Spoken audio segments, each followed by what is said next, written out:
Maybe some of you here. Dugay na kaginaing na ni Lord ba nga i-release na na. I-release na na nga kalagot. I-release na na nga mga pagtimaan. I-release na na nga kaligot-got. Hallelujah. I-release na na. Pero ang imuha, dili sa. Wa pa ko kabalos o ara.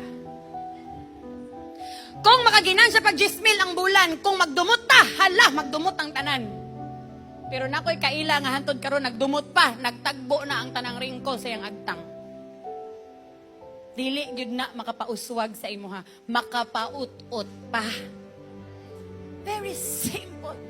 It doesn't have to require a lot of things. Just free yourself. Release. Simple. Hinan ka ni Lord. Pasailuan na na. Oh, sige Lord. Naglagot pa kayo.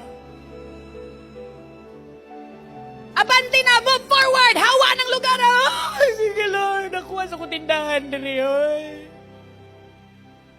May mga times nga na yung mga bold instructions si Lord sa imo. Pero mauna ang makaluwas nimo. Amen? Usahay sa kasayon, lisod, tungod kay komplikado. Duol na kay mong panalangin, di nimo maabot, tungod sa gibabag rapod nimo. Kabalo ba mo, usahay, di na nato kinahanglag-yawa ba? Kabalo ba mo na?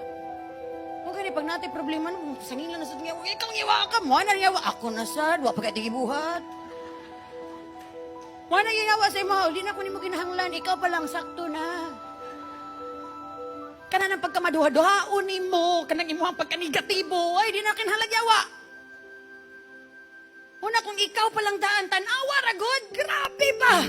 Kung dili lang si Lord faithful, kung dili lang si Lord devoted sa imo, asa na ka? Asa na ka ta? I'm not standing here in front of you, makain ko perfect akong life. No way! I've been from a very messy life.